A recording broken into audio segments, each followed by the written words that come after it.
गेल्या 12 वर्षांपासून पंतप्रधान मोदी आणि गृहमंत्री अमित शहा यांचा असलेला दबदबा झेंझीनं अक्षरशः तोडून टाकला. 30हून अधिक दिवसांपासून सुरू असलेल्या झेंझीच्या आंदोलनापुढे केंद्रीय शिक्षण मंत्री धर्मेंद्र प्रधान यांनी गुडघे टेकले आणि आपला राजीनामा दिला.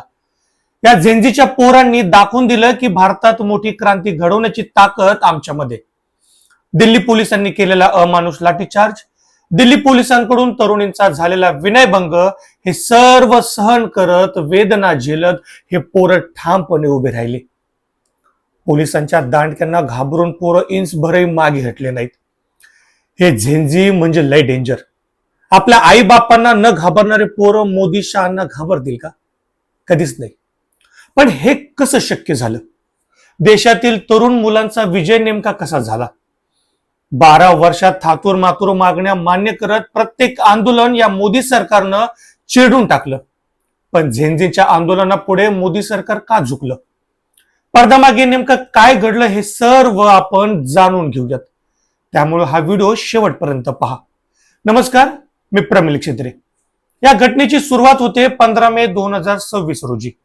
एका सुनावणीत सरन्यायाधीश सूर्यकांत यांनी म्हटलं होतं की काही युवक असे आहेत ज्यांना नोकरी मिळत नाही किंवा व्यवसायात स्थान न मिळाल्यानं ते झुरळासारखे सर्वत्र पसरतात. म्हणजे थोडक्यात बेरोजगार हे झुरळ आहेत, असं सरन्यायाधीशांचं वक्तव्य देशात वाऱ्यासारखं पसरलं आणि वादाला तोंड फुटलं. त्यानंतर अभिजित दिपकेंनी इंस्टाग्रामवर कॉक्रोच जनता पार्टी ही मोहीम काढली आणि जिला काही दिवसातच 2 कोटींहून अधिक लोकांचा पाठिंबा मिळाला.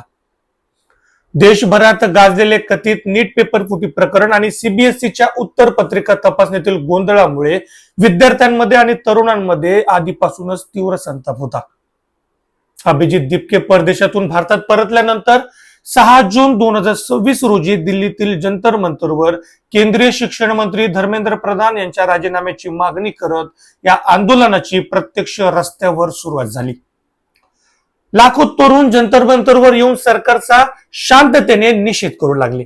28 जून 2026 रोजी प्रसिद्ध पर्यावरणवादी आणि शिक्षण सुधारक सोनम वांगचुक यांनी या आंदोलनात सहभाग घेत जंतर मंतरवर आमरण उपोषण सुरू केलं, ज्यामुळे या आंदोलनाला देशव्यापी स्वरूप प्राप्त झालं.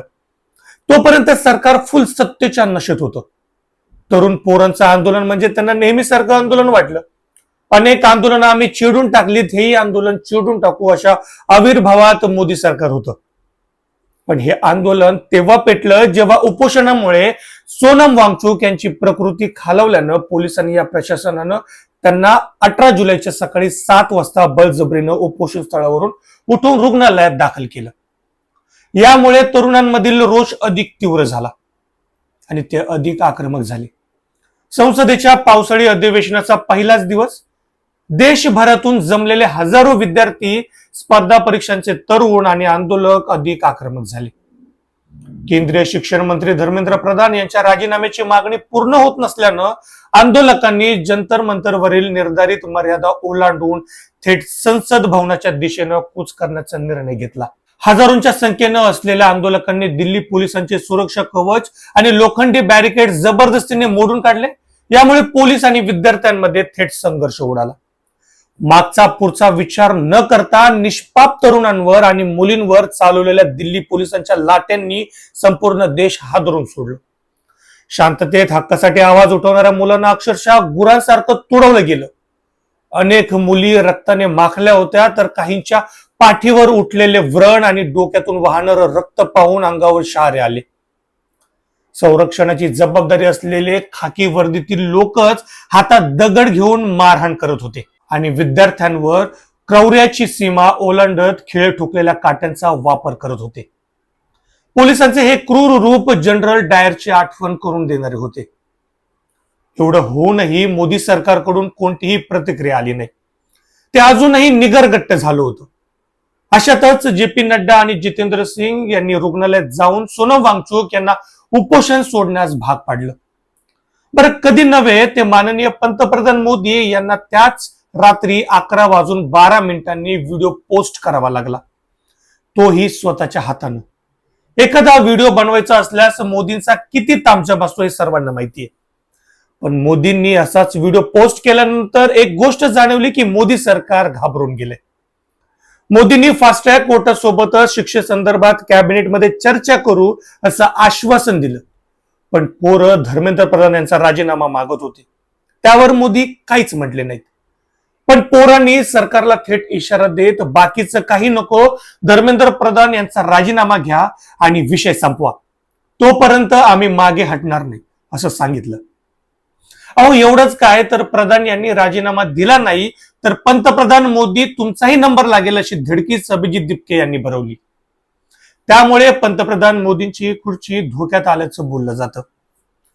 एकीकडे कॉक्रोच जनता पार्टीच्या तरुण पोरांनी सरकारला घेरलं, तर दुसरीकडे विरोधी पक्षाचे नेते राहुल गांधी यांनी मोदींच्या निवासस्थानाबाहेरच ठिय्या दिला.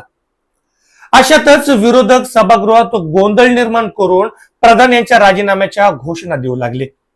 ही आग देशभर पसरली. सर्व प्रयत्न करून झाले, पण तरीही विरोधक आणि पोरं सरकारला मोकळा श्वास घेऊ देईना. मोदी सरकारवर प्रचंड दबाव वाढला.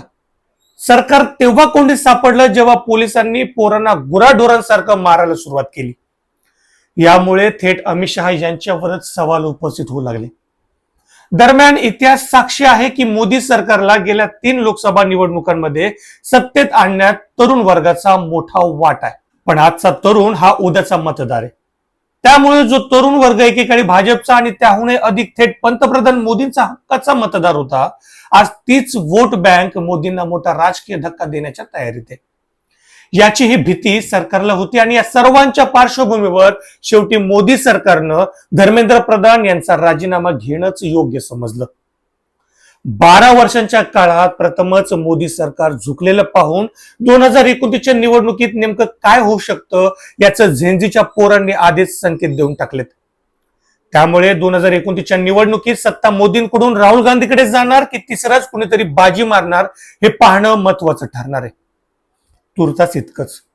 तुम्हाला काय वाटतं हे मला कमेंट करून नक्की सांगा आणि प्रमिल क्षेत्रे या माझ्या युट्यूब चॅनलला लाईक, शेअर आणि सबस्क्राईब करायला विसरू नका.